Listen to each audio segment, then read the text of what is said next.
Hey, welcome to our class of Tuesday Night Beer School with me, Chad of Chad's Beer Reviews, and returning guest, Cristina, judge, girlfriend, Cristina. special guest star. So obviously it is, as when we're shooting this, it's mid-November, and we're doing an Oktoberfest beer style. Actually, it's a kind of a long story, but basically about a month ago, Darwin and I actually tried to shoot. In fact, we did shoot this class, and when we finished, the mic wasn't working the entire time. Let's talk about the beer. So us Americans, we probably pronounce it Marzen, but in German it's actually pronounced Märzen. Whoa. Yeah. So, overall impression, an amber, malty German lager with a rich, clean, toasty, bready malt flavor, restrained bitterness, and a well-attenuated finish. Gotta know what well-attenuated means if you want to be a beer judge. The overall malt impression is soft, elegant, and complex with a rich, malty aftertaste that is never cloying or heavy. Now, the comments in history are pretty long on here, but basically it's, the other Oktoberfest. The Festbier is the beer that they drink in Munich at Oktoberfest, but the Marzen is the one that they drink all around the world, basically. Oh, okay. American brewers really, really love this style. All right, so character ingredients. Grist varies, although traditional German virgins emphasize Munich malt. The notion of elegance is derived from the finest quality ingredients, particularly the base malts. A decoction mash is traditional. It enhances the rich malt profile. By the way, want to become a beer judge? You got to know what decoction mash means. What does that mean? It's a long story where we don't have time to get into it. Okay. So, style comparison. Not as strong and rich as a 𝓑𝓏𝗄𝗏, more malt depth and richness than a Festbier, with a heavier body and slightly less hops. Less hoppy but equally malty as Czech amber lager, but with a different malt profile.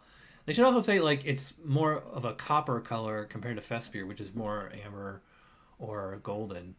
All right, so our vitals, fairly strong for a lager, 18 to 24 IBUs, 8 to 17 SRMs, much darker color, 5.6, 6.3 ABV.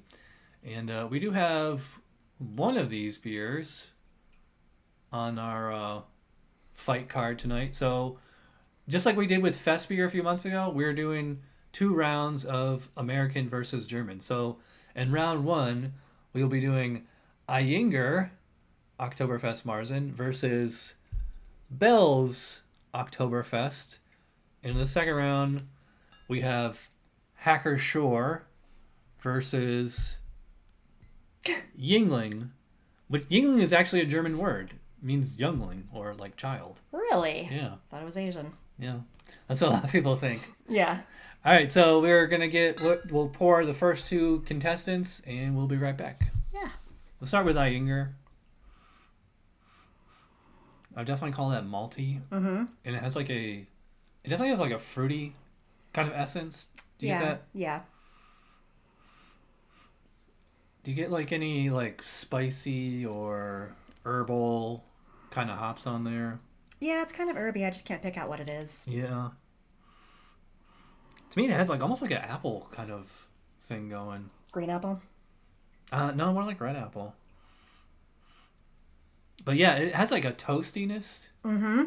Yeah, nice toasty. Yeah, it does. All right, let's try the Bell's. Not quite the same. No. I'm not getting that fruity flavor or fruity aroma. Yeah. If I take a pretty intense whiff, I can kind of get it, but I get more toast on this one. Yeah. And I have a little bit of caramel. Are you Does getting it? any kind of sweet kind of sensation? There's some sort of sweetness there. Yeah. Not getting the herbal or spicy hops though. No. But there is so this one's a little bit more malty, little caramel or something like that. But all right, let's check the specs to see how they should smell. Aroma: moderate malty aroma, typically rich, bready, somewhat toasty with a light bread crust notes. Actually, yeah, I would say the Bell's had kind of a crusty note. Yeah. Clean lager fermentation character. Yeah, very very low floral, herbal, or spicy hop aroma optional. All right, so you didn't need hops. Caramel, sweet, biscuity-dry, or roasted malt aromas are inappropriate.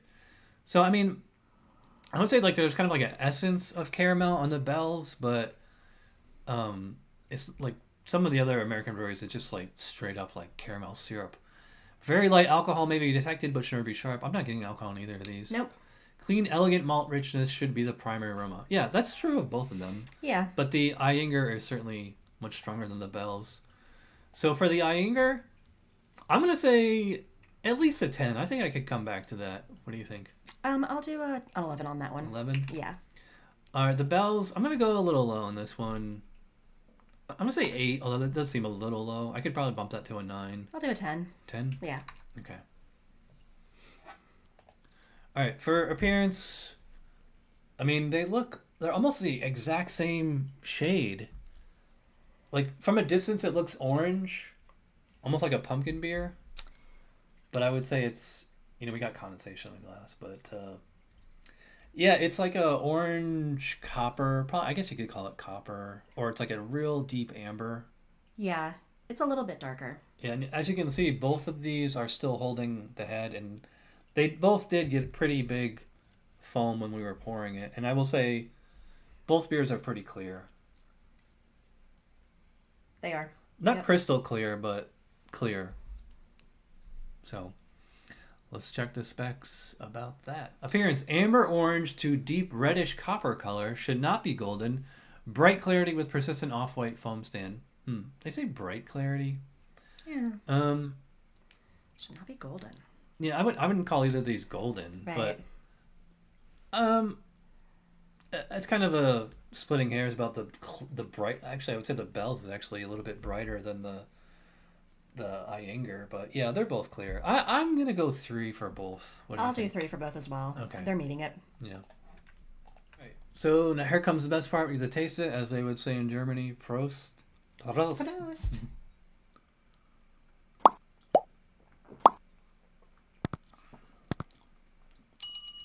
That's good. I get this same thing with flavor as the aroma is like, this is remarkably fruity. Yeah. I'm getting the caramel you were mentioning, though, on the flavor. Yeah, I mean, it's not like caramel sweet, like some kind of candy or something like that. No. But, yeah, I would say there is kind of like a caramel. Yeah, it's almost like a caramel apple thing, but... Yeah. I'd say, but again, this is all like the essence of that. It's not like some 10% pastry stout where they're actually putting these syrups in the beer, Mm-hmm.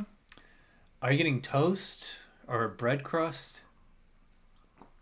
It's a little toasty, yeah.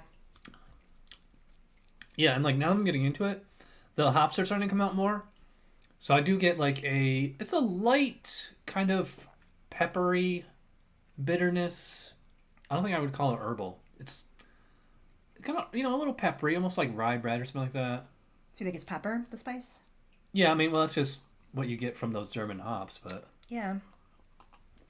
Like peppercorn, not chili peppers. Right. Wow. This one's much more bitter than the Ayinger. Yeah, this is completely different. I'm not getting that apple caramel kind of taste on it. Yeah, I agree. This one it's definitely all malty. Yeah. Quite a bit of hops on this one. I don't know if I go as far as say like peppery or spicy. Yeah, I'd say it's a lot drier too. Yeah, that's the first thing I noticed is like the 𝗏𝗏s finishes very dry compared to the Ayinger. It doesn't have that. The Ayinger, whatever yeast they're using, must have like a fruity character to it. Mm-hmm. The 𝗏𝗏s is a little bit more, or I should say, maybe a lot more, just like neutral. Yeah. Like you're tasting the actual malt on this one, I will say. Yeah. It's not hiding under anything else. Does it seem toasty or bread crust to you? Not really. Yeah, you know what's really interesting is that both these beers taste the opposite of how they smelled. Because the Ayinger smelled fruity, but didn't taste fruity. It tastes more caramel. And the 𝗏𝗏s smelled caramel. And this one, well, it doesn't really taste fruity, but... No. Yeah, this one it's much more dry than the nose would leave me. Because we both said, like, it's a little caramel on the nose. Mm-hmm. So it's kind of a switch, which is interesting. Yeah. I mean, I am getting a little bit of fruity sensation on here, but it's kind of like it's kind of in the background, whereas on the Ayinger, it's up front. Yeah. All right, so let's check the specs on flavor. Moderate to high rich malt flavor often initially suggests sweetness, but the finish is mildly dry to dry. I would agree. Yeah, I would say both these beers finish pretty dry. Like neither of them are like sweet or anything. Right. Distinctive and complex maltiness often includes a bready, toasty aspect. Yeah, both are pretty bready. I'd say the Ayinger is a little bit more toasty. Mm-hmm. Hop bitterness is moderate, and the floral, herbal, or spicy hop flavor is low to none. Oh. Okay, well, if they're saying low to none, I mean, that's fine. Hops provide sufficient balance of the malty palate, and finish do not seem sweet. Yeah. That's what we both said. Neither of these are really sweet. Right. The only sweetness you get is like from the fruity yeast character. Mm-hmm. The aftertaste is malty with the same elegant, rich malt flavors lingering. Noticeable sweet caramel, dry biscuit, or roasted flavors are inappropriate clean fermentation profile. Inappropriate? Yeah. Uh-oh. Well, it's saying sweet caramel. We're saying like neither of these beers are like sweet. Yeah, that's true. And they do say the aftertaste is malty. Yeah, I agree. I mean, but they are saying the finish is dry. I always thought like if you have a malty aftertaste, it would be like a sweet sensation. Mm-hmm. That's a little weird, but all right. All right. Let's bring up the score sheet here. Mm-hmm. All right. So for flavor, the Ayinger I think it's right there. I'm gonna go pretty high. I'd say like 18.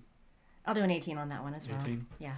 The Bell's a little bit more straightforward, like less nuance. You know. Yeah. I'm gonna go 14 or 15. I'll say 15. I'll do a 17 on that one. 17. Yeah. Such a generous judge. To 9 a.m., I guess. All right, let's talk about mouthfeel. We'll start with the Ayinger. It's like a medium. Yeah, I'd probably go like medium light, fairly high carbonation. Mm-hmm.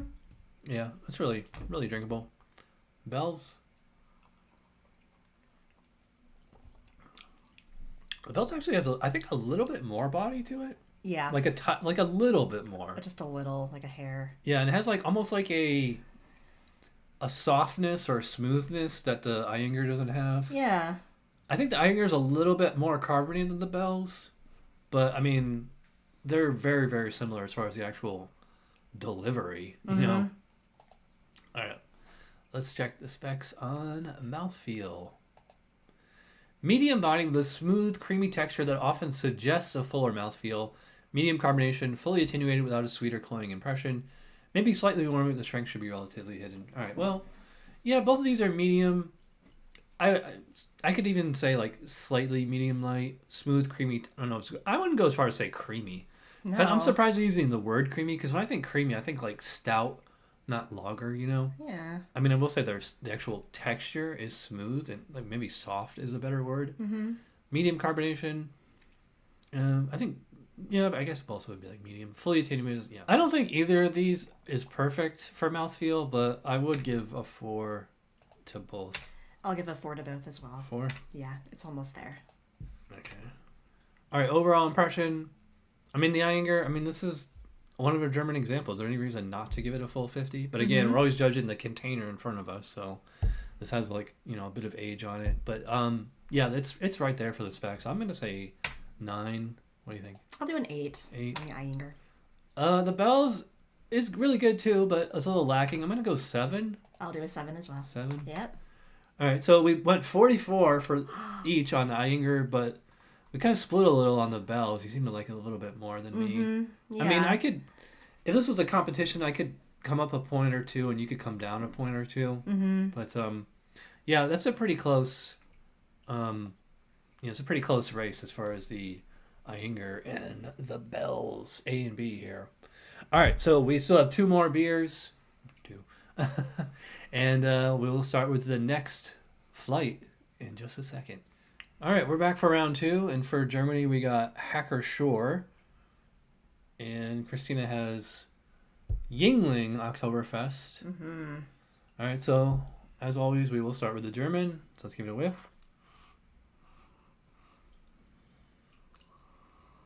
I would say it does have that similar kind of fruity thing as the Ayinger. Yeah. It's very similar.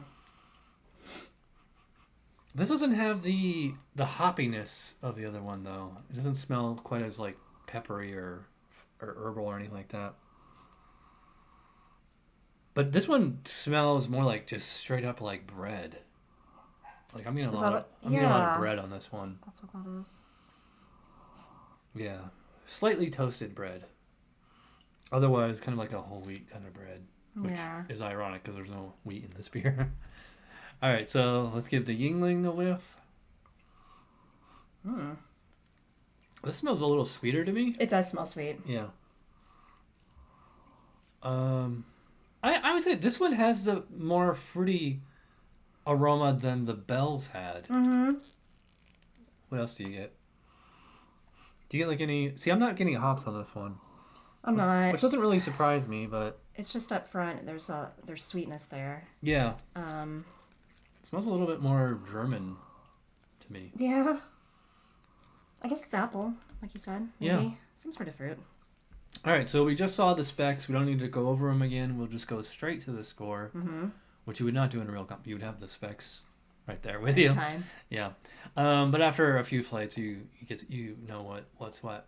All right, so for the Hacker-Pschorr, this one is a little lacking compared to the Ayinger, so I'm gonna go a 9 on that one. What do you think? I'll do an 8 on that one. 8. Yeah. And then that's what I was gonna say for the Yuengling. I'm gonna go 8. I'll do a 10 for the Yuengling. 10. Mm-hmm. All right. So for appearance, these look very similar. I think the Yuengling's like a little darker. It's a little bit redder. Yeah.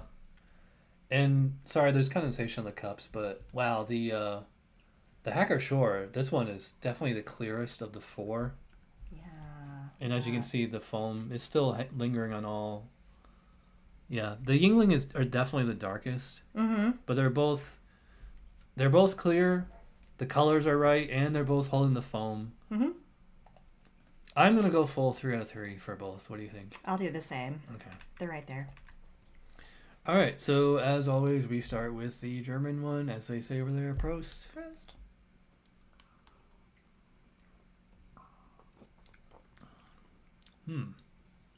Wow.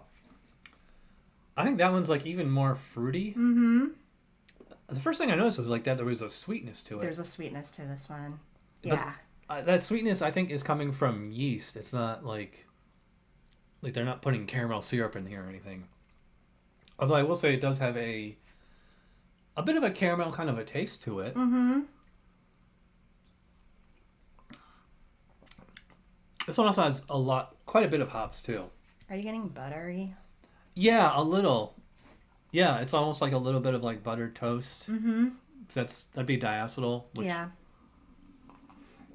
I'm surprised they didn't make a point of saying no diacetyl. I guess it kind of goes without saying. Yeah, there is. I mean, just to me, it's very, very subtle. Maybe you're a little bit more sensitive to it than I am. Maybe. And maybe that's probably what's accounting for the sweetness. Like that, because diacetyl is a sweet kind of flavor. Oh.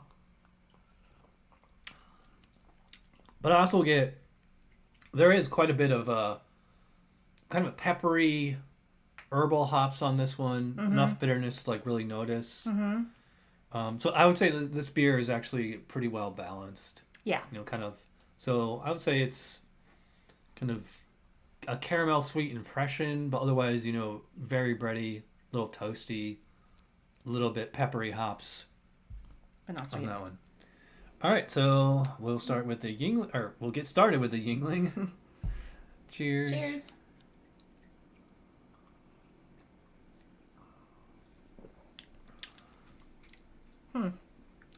Well, definitely not as fruity. Not at all.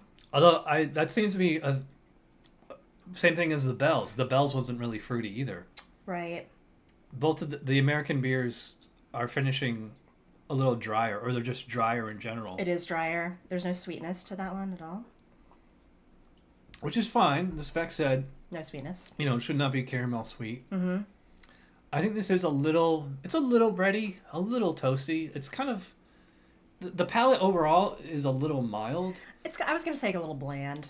Yeah, I mean, it's Yuengling, and they make, this is stuff for people who would buy it like at a gas station. Yeah. Not the craft beer nerds like us. So like Yuengling doesn't really make like really intensely flavored beers like by design. Mm-hmm. But the beers that they do make tend to actually be decent examples of their style, not world class, but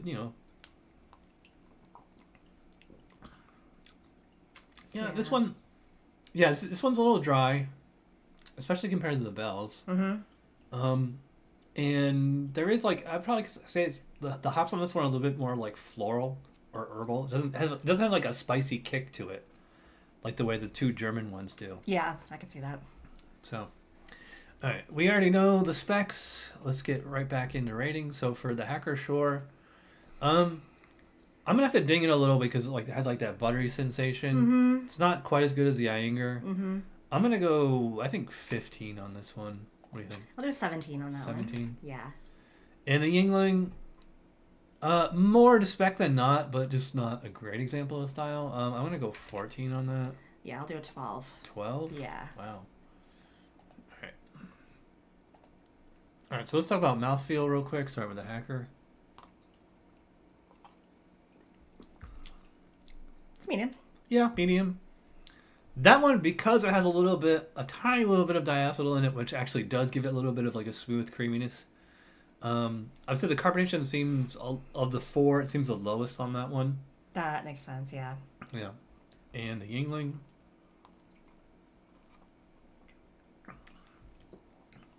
Probably seems about the same, medium. Mm-hmm. Medium carbonation. That Medium one's pretty much carbonation. dead on. Yeah. All four beers finish pretty dry. Mm-hmm. I don't get alcohol in any of these. None. Not that you really should. I mean, they're all 5.6, somewhere around that range. They're all right there. I'm gonna ding the Hacker-Pschorr a little because of there's slight slickness to it. Mm-hmm. So I'm gonna go 3 on that one. I'll do a 4. 4. Yuengling. Well, actually, I think the Yuengling, as far as the mouth feel, is a little bit more there. Still not perfect. I'm gonna say 4. I'll do 4 on that one as 4? well. Yeah. All right. Overall, obviously, I think the Hacker-Pschorr is a better example of the style than the Yuengling. Mm-hmm. I don't think it's as good as the Ayinger, so I'm gonna Right. say 8. I'll do an 8. 8. Mm-hmm. All right. So we got 38 and 40 on that one. The Yuengling, I think, is a little average. I'm gonna say 6. Yeah, I'll give it a 7. 7. Yeah. All right, so 35, 36 on the Yuengling, Mm-hmm. 38, 40 for the Hacker-Pschorr. So it's funny because each beer kind of got a little progressively worse. Yeah, the first round was a little bit better, I think. Yeah. So, there you go for our Marzen. Yay. I have to say I probably like the Ayinger the best, although we didn't have it in this class, but the paulaner I think is probably the best. Mm-hmm. Ayinger, I think, is better than the Hacker-Pschorr. Yeah, I agree. I think the Hacker-Pschorr would be a little bit better if, it was a little bit more cleaned up, like that buttery kind of thing is throwing me off, but otherwise, Yeah. it's pretty tasty. So, if you got questions, comments, requests, let me know in the comments, and we will see you next week. I have no idea what style it will be, but until then, cheers. Cheers. Clunk.